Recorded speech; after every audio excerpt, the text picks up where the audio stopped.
So, since I began sim racing back in 2018, I've learned a lot about what makes you faster and what doesn't, and one of the most important areas to get right is braking.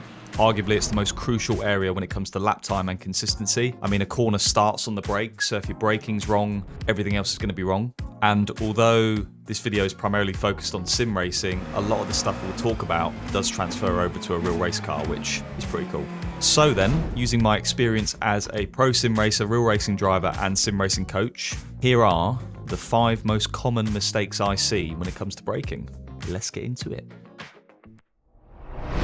Okay, so let's start with arguably the most important one, and it's a mistake I covered in the 5 common sim racing mistakes which ruin lap time video a few months back. And it's where people don't hit the brakes hard enough, at least within the game or sim they're playing. You might be thinking, damn, I'm absolutely smashing my brake pedal in real life, what is he on about? But you need to make sure it's calibrated and set up in-game properly. Your brake pedal, I mean.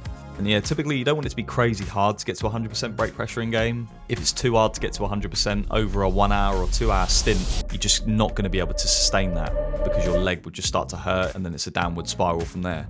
Just a firm press of the brake pedal to get to 100% is typically what you want to aim for, as this will make sure you're maximising your braking consistently. On the flip side, if it's too sensitive, then you'll run into different issues, such as, lockups. Trail braking might be quite difficult. You'll be engaging the ABS quite a lot, probably too much. So yeah, there is definitely a sweet spot when it comes to calibrating your brake pedal.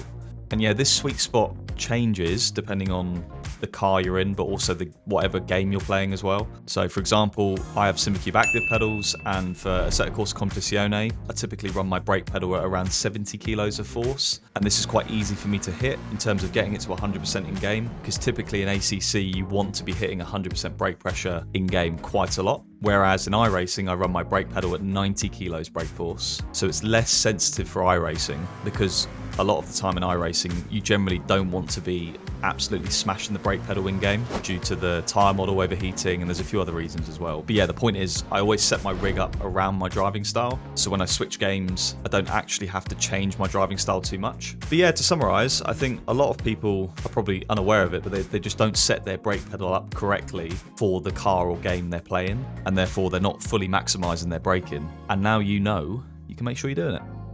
The next mistake I see people make is that they're not getting their brake shapes quite right. In other words, the technique of their braking isn't optimal. There's a million different brake shapes you can have theoretically. I mean, we're all human. We all do weird different things. So technically there are an unlimited amount of brake shapes we could all have. But that aside, I think the most important thing is to know what to aim for. And it does differ depending on, firstly, the corner you're going into. That makes it differ quite a lot. Whatever game you're on, what car you're driving, all these variables do tweak what the optimal brake shape should look like. And we'll get to that later when we talk about a different mistake that people make. But generally, we need to get the brake shape looking something like this. Hitting the brakes very quickly, reaching peak brake pressure, all whilst traveling in a straight line, of course. And then when you've slowed the car down enough, you want to start turning in towards the apex. That's when you start to trail brake. Aiming to do this, of course, in one smooth transition. The last thing you want to do is trail brake too quickly. Then you'll have to come back on the brakes as you haven't slowed the car down enough going into the corner. And in the end, that'll look something like this.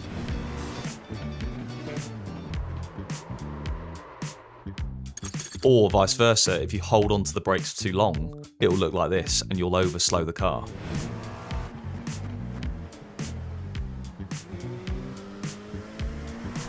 Yeah, like everything in racing, there's a sweet spot. And a good general tip I have to anyone trying to improve as a driver is that you can usually do something too little as well as too much. Whatever it is, always try to find that sweet spot. But yeah, anyways, back to brake shapes. A good drill I've seen people I coach benefit from would be firstly to run an overlay. So I use RaceLab overlays. And yeah, sit there in the pits and just practice getting your brake shape, how it should look. And just do it over and over and over again while stationary. And what you'll do is you'll build that muscle memory in here. And then when you go on track, it should be a bit easier to replicate what you've practiced in the pits. It's obviously harder to do it on track and to keep that form because you've got the FFB working against your arms, you've got the visuals of the car and the track, flying past you as you're driving down the road. But you get the point, and yeah, generally I think that's a good place to start if you want to try and improve the technique of your braking. Right, so mistake number 3 when it comes to braking would be people getting their braking points wrong. So this is quite a simple one, isn't it? You can either brake too early or too late. And honestly, it may surprise a lot of you, but the majority of people I see who are making mistakes in this area, I'd say are braking too late, not too early. and it costs people a lot of time. I think the crux of this is that a lot of people who are into sim racing are obviously passionate about racing. They often have a decent amount of ability, car control, and commitment. But when they get stuck and they can't go any faster, I think the most obvious thing to try is to brake later. And more often than not, when I've coached people to go faster, the thing that's holding them back is that they're braking too late, not too early. And yeah, generally what I try and do is get them to underdrive the car a bit more, braking earlier being one of those things. So yeah, just brake 10 meters, 20 meters earlier, back the corner up, slow in, fast out. Again, this does change depending on the sim and the car you're driving. So typically in iRacing, slow in, fast out is a good approach, and it does reward you with lap time. However, in Le Mans Ultimate, you need to attack the corner entries a bit more in comparison. So that's what I mean. It depends on what platform you're on. But yeah, generally the best way to improve the consistency of your braking markers would be just that. Have solid braking markers, a 100-meter board, a tree on the left, you know, that barrier on the right. Having something that doesn't move, I think, is the key thing, right? So it's a commonly known thing in racing, but not having a braking reference or a turning reference that moves, like a shadow that moves with the sun, obviously. I mean, yeah, that's a terrible reference point. So yeah, this, out of all the points in the video, I'd say is the easiest one to fix, but it is so important. Just make sure you're getting those braking points spot on. Like I said before, it's a balance. You can either go too early or too late. There's a sweet spot, and I bet a lot of you are braking a little bit too late. The next thing I see a lot of people do is not brake correctly for the car they're in. We've got some examples here, so you can see the difference in brake shape between me driving the LMP2 on iRacing versus the McLaren GT3 and Le Mans Ultimate. The bulk of this difference is because one has ABS, one doesn't. In the prototype, with all that speed and downforce as you approach the braking zone, it's super important to get the majority of the braking done with that initial hit, because as you slow down, you're more and more likely to lock up as the downforce bleeds off the car. This explains why the brake shape in the prototype is a bit more peaky than, say, the GT3 car. In the GT3, you can see I have the same initial hit as I do in the prototype, but because I can lean on the ABS, I don't have to worry about trailing off as aggressively. And yeah, the brake trace then is a bit more of a box shape to fully maximize the ABS system on that car to help it stop faster, basically. I have the ABS effect on my SimiCube active pedals turned on, so you can see that working away against my foot as I sort of fight it throughout the braking zone. And yeah, that's because I'm aiming to be on the threshold of the ABS engaging and not engaging, so I'm right on that limit, which in real life is usually the sweet spot for optimal braking in the GT3 car in a heavy braking zone. But yeah, this peaky brake shape that we saw in the prototype is even more extreme in, say, an F1 car, where you approach corners at an even higher speed, you have even more downforce. And yeah, so you can see the brake shape is so aggressive and peaky in comparison to the prototype and the GT3. Of course, we've only really spoken about cars with downforce, and if we look at the other end of the spectrum for a minute, so, you know, your Mazda MX-5s, Formula Ford 1600s, cars like that, the brake trace in those cars is even different again. So as they rely more on the mechanical grip, there's little to no aero in those cars. Having that aggressive trail brake isn't so important. Of course, trail braking is still a thing in these cars, as you can also use trail braking to manipulate the weight transfer of the car. It's not just about avoiding locking up. So yeah, you can help get the nose of the car into the corner, for example, if you're suffering with a bit of understeer. But yeah, generally the brake traces in these cars look a bit more scrappy, should we say. You really have to drive them and feel them and adapt to how it feels in that given moment. They're definitely less robotic to drive, at least when it comes to inputs, if you see what I mean. Generally, that's what I mean. Every car has a way of braking that will unlock the lap time from it. And I think that's a big reason why we see people stick to the same cars within sim racing, because it's so hard to adapt from car to car. And yeah, braking is one of the big reasons as to why it's so difficult to do that. The final mistake we're going to chat about in this video isn't even related to the brake pedal, would you believe? Okay? It's about the gears, or more specifically, downshifting. And yeah, it's an area I see a lot of people neglect, and I totally get it. It's not the most obvious area to go to improve, but yeah, this can be a very powerful tool in terms of slowing down the car. The engine braking from downshifting can be so effective.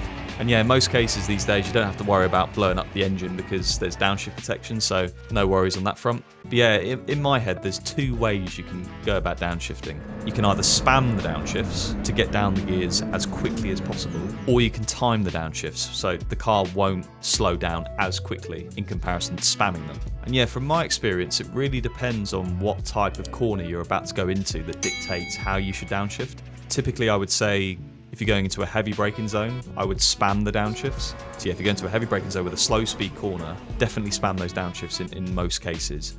It should allow you to brake later and gain a little bit of time on the entry to the corner. But as well as that, because the car will stop so well, you can get the car slowed down to a really slow minimum speed, get it rotated quickly and get a nice straight exit. So effectively, your attempt to V off the corner should go better. It should improve from this technique. However, I found that trying this in medium and high speed corners just doesn't really work as well. The same spamming technique can overslow the car on the entry to these sorts of corners. And so yeah, I've always found it's better to time the downshifts in medium high speed corners to keep the minimum speed up. Because yeah, you typically don't want to V off these types of corners as extremely as you would a slow speed hairpin.